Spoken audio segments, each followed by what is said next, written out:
अस्सलामुअलैकुम everyone, this is Azam from technical for YouTube channel. तो दोस्तों, आज की जो हमारी वीडियो है इसमें मैं आपको बताने जा रहा हूँ कि किस तरह से आप अपने मोबाइल की स्पीड को और रैम को और उसके बाद मेमोरी को काफ़ी हद तक बढ़ा सकते हैं बड़ी ही आसानी से। तो आज इस वीडियो को आखिर तक देखिएगा, आपको सारे प्रोसीजर की समझ आ जाएगी।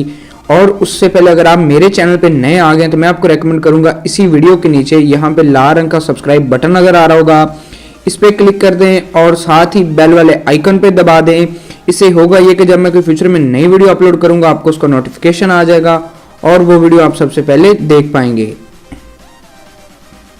तो यहाँ पे आपने क्या करना है, सबसे पहले आपने चले जाना है अपने गूगल प्ले स्टोर में। आपको दो एप्लीकेशंस चाहिए, ठीक है। एक में एप्लीकेशन का नाम है एम्प्टी फोल्डर, ठीक है। आपने लिखना है इसी तरह गूगल प्ले स्टोर में एम्प्टी फोल्डर।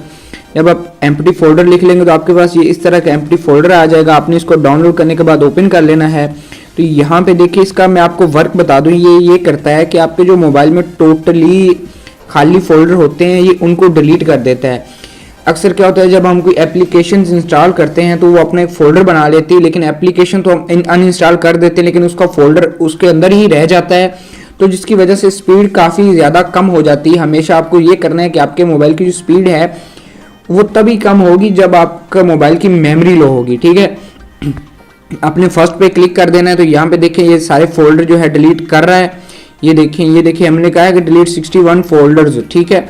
अब फिर आपने दोबारा इस पे क्लिक करना है। आपने तब तक क्लिक करते रहना जब तक यहाँ पे 0 ना, ठीक है। ये करने के बाद उसके बाद जो आपको दूसरी एप्लीकेशन चाहिए उसका नेम है रैम ऑप्टिमाइजर। ये आपको प्ले स्टोर से मिल जाएगी। आपने इसके लिए भी सिंपली प्ले स्टोर में चले जाना है। यहाँ पे आपने लिख देना है रैम ऑप्टिमाइजर, ठीक है। इस तरह की एप्लीकेशन आज आपने इसको डाउनलोड कर लेना है। डाउनलोड करने के बाद ओपन कर लेना है। ओपन करने के बाद यहाँ पे नीचे स्टार्ट स्कैन का बटन, आपने इसको स्कैन कर देना है। तो यहाँ पे ये जो आपकी टोटल रैम ऑप्टिमाइजेशन है वो कर देगी। इससे ये होगा कि जो एप्लीकेशंस बैकग्राउंड में चल रही हैं ये उनको बंद कर देती है। बस इसका यही फ़ायदा होता है और इसके अलावा इसने कुछ नहीं करना होता, जिससे हमारे मोबाइल की स्पीड बढ़ जाती है बस। तो दोस्तों, उम्मीद करता हूँ ये आज की वीडियो आपको पसंद आई होगी। अगर आज की वीडियो आपको पसंद आई है तो मज़ीद अच्छी वीडियोज़ के लिए मेरे चैनल को सब्सक्राइब कर सकते हैं। वीडियो को लाइक कर दें, चैनल को सब्सक्राइब कर लें, साथ ही बेल वाला आइकन दबा दें। मुझे दीजिए इजाज़त, अल्लाह हाफिज़।